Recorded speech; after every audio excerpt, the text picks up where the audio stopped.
عندما كنت سنيا صوفيا على منهج أهل السنة والجماعة قديما وأكثر من 20 سنة، وأنا أتمشى في شوارع الحلبون في دمشق، حيث هناك مركز المكتبات يمينا وشمالا، لفت نظري كتاب الأئمة الاثني عشر تحت الشذرات الذهبية في معرفة الأئمة الاثنى عشرية لمؤرخ دمشق شمس الدين محمد بن طولون الدمشق الصالحي، في منطقة بالصالحية بدمشق، ومؤرخ دمشق يؤلف هذا الكتاب.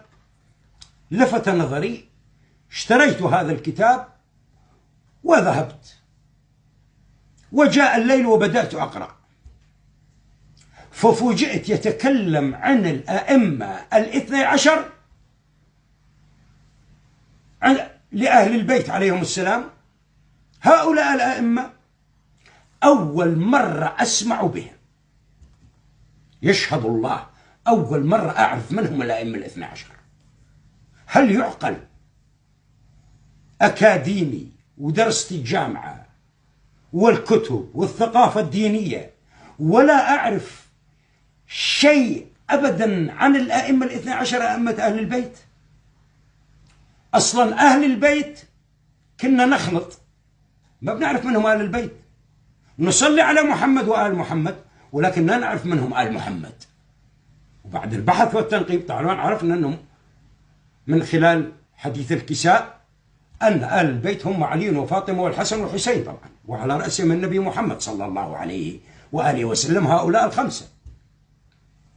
لكن الأئمة الاثني عشر بصراحة فوجئت من خلال كتاب مؤرخ دمشق شمس الدين ابن طولون الدمشق الصالحي، وكان حنفي المذهب. يعني عجيب، والله عجيب، حنفي المذهب. وبعد قراءة هذا الكتاب كان عبارة عن مخطوط، وشمس الدين طبعا بن طولون الدمشقي ولد سنة 880 هجرية وتوفي سنة 953 هجرية. وبعد قراءة الكتاب كان عبارة عن مخطوط في المخطوطات العربية في تونس، كيف وصل إلى مطابع بيروت وكيف إلى دمشق. بصراحة ما بعرف كيف الطريقة، تحت رقم 5031 في المكتبة الأحمدية بجامع الزيتونة، الشذرات الذهبية في تراجم الأئمة الاثني عشري. ويذكر ابن طولون الدمشقي قصيدة يتكلم بها عن الأئمة: حيدرة والحسنان بعده، ثم علي وابنه محمد، وجعفر الصادق وابن جعفر موسى، ويتلوه علي السيد، أعني الرضا، ثم ابنه محمد، ثم علي وابنه المسدد، الحسن التالي، ويتلو تلوه محمد بن الحسن المعتقد. يعتقد حتى بولادة الإمام المهدي. رجعت إلى ترجمته: قوم هم أئمتي وسادتي، وإن لحاني معشر وفندوا، قوم لهم في كل أرض مشهد، لا بل لهم في كل قلب مشهد.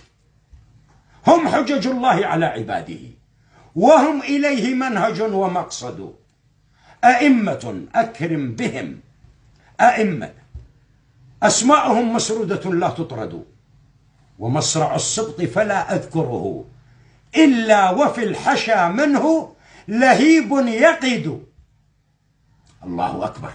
ما هذا التضييع والتعتيم الإعلامي على الأئمة الاثني عشر في الأمة الإسلامية؟ صرت أتساءل والله. لما رجعت للبخاري يقول البخاري وكلهم من قريش. طيب احنا مو نقول الأئمة لازم دائما الأولى يكون قريشي؟ هؤلاء هواشم وأولاد علي عليه السلام، كل ذرية نبي في صلبه إلا ذريتي في صلب علي، من صفوة بني هاشم، ولا نعرف سيرتهم، ونصلي على محمد وآل محمد ولا نعرف أهل البيت. كيف ذلك؟ هؤلاء أئمة الإسلام الحقيقيين عندما راجعت الترجمة سيول جارفة من الأسئلة بدأت تنتابني، أدقق مذهول ما هذا التقييد، ما هذا التعتيم الإظلامي والتضييع، تعتيم حقيقة. وبعد ذلك جمعت أكثر من 50 و100 عالم سني من علماء الصوفية وأهل السنة والجماعة، منهم أشاعرة وماتريدية ومنهم حنبلي، السفارين الحنبلي، يتكلم عن الأئمة الاثنى عشر ويعتقد بولادة الإمام المهدي. السفارين الحنبلي مشهور الكتاب، صاحب كتاب السفارين الحنبلي رحمه الله. أئمة 12 هم هؤلاء يمثلون الإسلام المحمدي الأصيل. ويختم ابن طولون الدمشقي يقول: عليك بالأئمة 12 من آل بيت المصطفى خير البشر.